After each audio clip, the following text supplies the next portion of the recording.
రాజమండ్రిలో మంత్రి చెల్లుబోయిన వేణుగోపాలకృష్ణ మాట్లాడుతున్నారు. లైవ్ లో చూద్దాం. ఈ మాట అంటుంది ఎవరండి? చంద్రబాబు నాయుడు గారు.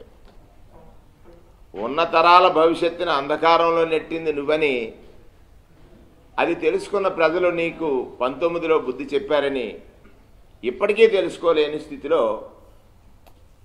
మానసిక స్థితిని కోల్పోయి మాట్లాడినటువంటి మాటలుగా భావించాలి. చంద్రబాబు నాయుడు గారు, మీరు స్క్రిప్ట్ చదవడానికి అలవాటు పడ్డారు ఈ మధ్యకాలంలో. ఏ నియోజకవర్గానికి వెళ్ళినా కూడా అక్కడ చీటీ రాసిస్తారు. అది చదవడంలో కూడా తడబాటు వస్తూ ఉంది. వయసు కదా, వయసు పెరిగింది. పెరిగిన వయసుతో మీ దగ్గర ఒక్కడే ఉంది. ఆ రోజు దూరదృష్టితో హైదరాబాద్ని అభివృద్ధి చేశానంటాడు. హైదరాబాద్ని నువ్వు అభివృద్ధి చేయడం ఏంటి నాయన? నువ్వు 94, 2004లో పరిపాలన చేశావు. 2004 నుంచి 2014కి కదా హైదరాబాద్ అభివృద్ధి చెందింది. 2004కి 2014కి 2004 తర్వాత నీ జాడలే అక్కడ లేవు. కేవలం అద్దెంట్లో ఉంటున్నావు. అక్కడ నువ్వు ఒక అద్దెకుంటున్నట్టు హైదరాబాద్లో పార్టీని 10 సార్లు 10 మందికి తాకట్టు పెట్టావు.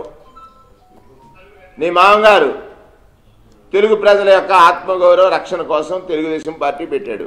ఆత్మగౌరవ అభిమానం కోసం, ఆత్మాభిమానం కోసం, ఢిల్లీ వీధుల్లో తెలుగువాడి యొక్క ఆత్మాభిమాన రక్షణ కోసం తెలుగుదేశం పార్టీ అని చెప్పినటువంటి నీ మామ ఎన్టీ రామారావు గారి యొక్క ఆత్మక్షోభకి కారణమై నువ్వు ఏ ఎన్నికల్లో ఏ పార్టీతో పొత్తు పెట్టుకుంటావో తెలియదు అనేటువంటి ఒక దుస్థితికి, అధికారం కోసం నీ దగ్గర కనీస విలువలు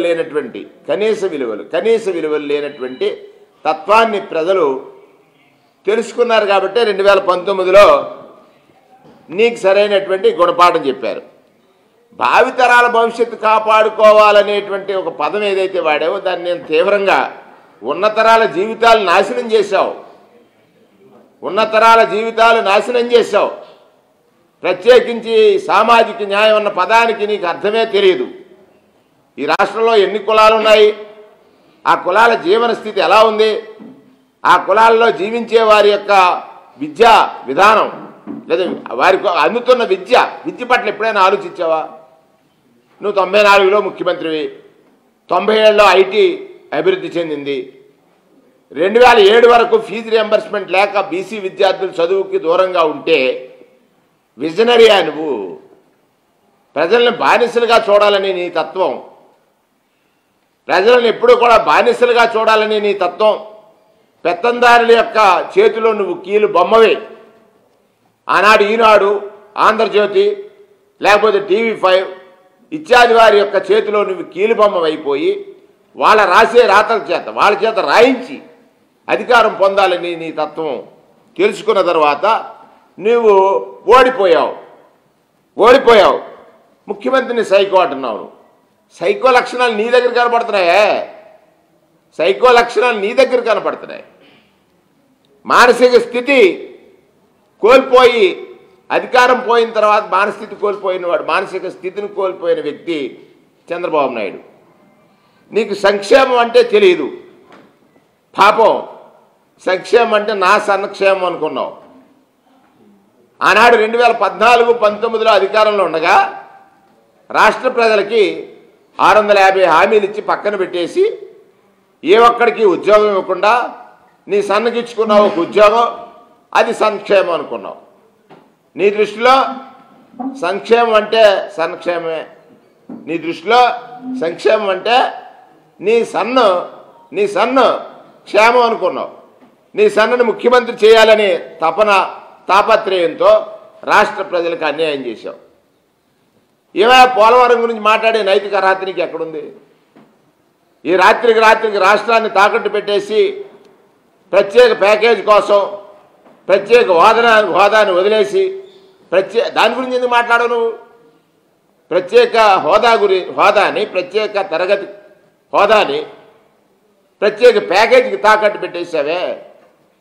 పోలవరం జాతీయ ప్రాజెక్టే కేంద్ర ప్రభుత్వం నిర్మించాలి. నీవు వారం కలెక్షన్స్ కోసం, నీ షోలు నిర్వహించడం కోసం పోలవరాన్ని తాకట్టు పెట్టేసి ఈ రోజు కూడా 72% పూర్తి కాలేదంట. నువ్వు 72% పూర్తి చేశానంటావు. చేసిన పనులు కనబడుతున్నాయి కదా. 2 గేట్లు పెట్టలేదు.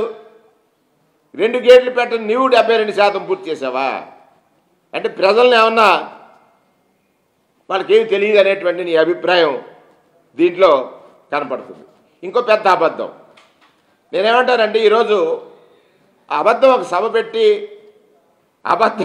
పెట్టి నిజం మాట్లాడని వ్యక్తి, నిజం తెలియని వ్యక్తి, నిజం మాట్లాడితే తన తల ముక్కలైపోద్దని ఆ రోజు రాజశేఖర రెడ్డి గారు అన్నారు. అటువంటి వ్యక్తి రాజమండ్రి రూరల్లో సభ పెట్టి వైసీపీలు అంటే వైసీపీలో పోలీసులు చేత కొట్టించేస్తున్నారట.